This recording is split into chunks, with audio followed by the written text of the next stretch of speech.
Hi, and welcome to week 3. I hope week 3 is going to be a great week for us. This week we're looking at soils, and we're going to start out by looking at the nature of soils. In your assignments this week, you're going to look at how soil forms, what different types of soil will form in different environments and in different climates, and then the factors that can either erode or help us to preserve soil. Now, soil is important because it sustains the humans and entire ecosystems. And so we're dependent on soil for agriculture, so soil is key to our survival. Soil also, as water percolates down through it, will actually remove pollutants. So it's also good for cleaning our water supply. Now, there are 4 components of soil. The first one is mineral matter. When you have a rock and it weathers and it breaks down, whether it's mechanically or chemically, the minerals from this rock, such as calcium or sodium or other nutrients, come into the soil. And as the rock breaks down, it also creates the particles like gravel, sand, and clays. So mineral matter is the first component of soil. The second is organic matter, and this can either be from living organism or decaying organisms. The third is water, which is important because it's what helps to, of course, make things grow in the soil. And the fourth component of soil is air. And air is important because it allows oxygen and nutrients to flow through the soil to either the living organisms or the plants that are there. So, for this air and water to be able to move through the soil, we have to have pore spaces. And pores are just simply the open spaces between the pieces of decaying plant or animals, or between the pieces of rock. And so you have to have pore spaces or porosity to have the open spaces for the air and the water to move through. Now, you also have to have what's called permeability, and permeability is the interconnectedness of these pore spaces. So if I have an open space over here and an open space over here, but they're not connected, you're not going to have any movement of water or air through them. So good soils have not only porosity, but they're permeable as well. Now, there are 5 factors in the formation of soils, and the first factor is climate. And climate is the average general weather conditions in an area, and specifically the temperature and precipitation in those areas are what affect soil formation the most. The temperatures and the precipitation will help determine what biological creatures live there. They will help to influence the chemistry of the soil and the physical processes that are needed to form soil development. Soils are formed by weathering, and weathering is just the breakdown of rock or organic material. And there are 3 types of weathering. The first is mechanical weathering. So if I have a granite and either wind or water or even ice come in, what they do is they will erode the rock and break it down into smaller particles. The second type of weathering is biological weathering. And an example of the granite and biological weathering would be a tree whose roots come down into the cracks of the rock and break it apart. The third type of weathering is chemical weathering. If there's a little bit of acid in the rain, then it will come in and it will break down the minerals. So the next type of factor that affects soil formation is the parent material. So what is the original material that you have? What type of rock or organic material do you have that's going to break down? There are 3 major types of parent material. The first is residual. So if I have my granite and it's in place and it breaks down and it stays where it is, this is called residual parent material. The second is transported parent material. And this is where you have wind or water or ice or even gravity, which takes the residual material and it transports it to a different place. The third parent material are organic deposits, and these are things such as decaying leaves or decaying trees.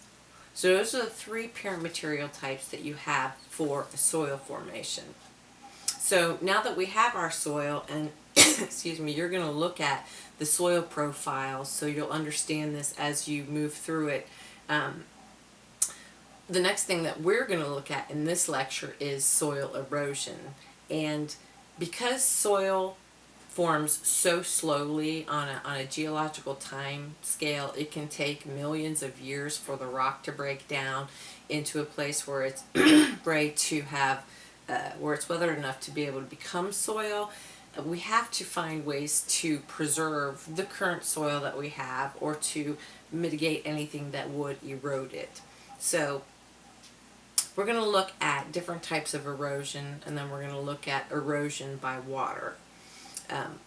Natural erosion happens as the when you have over geologic time, where you have, say, mountains. The Appalachian Mountains used to be like the Himalayas, but over time you have had wind and water take all of those materials from the high places and they go down and they fill in the low places. If you look at the state of Georgia, the Appalachian Mountains actually stop at Atlanta, and all of that material that's been eroded creates the rest of Georgia before it's taken up the place which used to be ocean. So it's creating land as you erode it. Another example, the Grand Canyon used to be like the Ohio River, but the power of the river coming through and eroding it has created the canyon. So these are types of natural erosion that we see. Now, the next type of erosion is accelerated erosion, and as we humans have become more populous and we have disturbed the soil more, whether it's through building or farming, making transportation, construction, all of these ways we have disturbed the soil, and so we have accelerated the erosion of the topsoil. If we remove vegetations from hillsides, that vegetation is no longer there to hold soil in place, so as the water comes down it washes a lot of the soil away and you get gully formation and other things like that. As we till the land, if we just go out and we overturn it, then it as it overturns, the clay particles, the lighter particles, will come to the surface and they will blow away. If we till it every year, we're going to lose some of that topsoil to wind that's carrying it away. Also, as we turn it over, if we have water flowing through it, the more exposed it is, the more the water can carry the soil away. So in these ways we have, because of human interaction with the soil, we have created ways where it's actually accelerated the erosion of the topsoil. So one thing that we're going to look at to finish up this lecture are the factors that affect soil erosion by the medium of water. As you look at the development of the soil profiles this week, you're going to see which types of soil are more prone to having water be able to wash it away versus denser types of soils which are going to maybe have more clay in them, which the water is not going to be able to affect as much. But the soil erosion by water, the first thing we look at is the soil erodibility and the surface cover. So if you have a soil structure and it's a healthy soil, that means it's a pretty good mix of parent material, inorganic material with pore space for air and water. The soil will tend to clump into aggregates, and as the water moves through this, because the aggregates are a little more solid, it won't erode those away, so the water will flow through it pretty easily without carrying away a lot of particles with it. This will mean that as a whole, if the soil can pass through the material, it will percolate down and it will percolate away. If we have a soil that, because of tilling or something like that, is actually harder, then what happens is when the rainwater comes down and it hits it, it doesn't have pathways to percolate down into it, and the basically sheets of water will come and will just run over the top. And this is called runoff. And if you've ever driven on a road in a really big rainstorm, you've watched the sheets of water just running off across the road. Well, if you have soil like this, that the runoff can actually hit it and just take away the entire top layers of the soil with it as it runs off.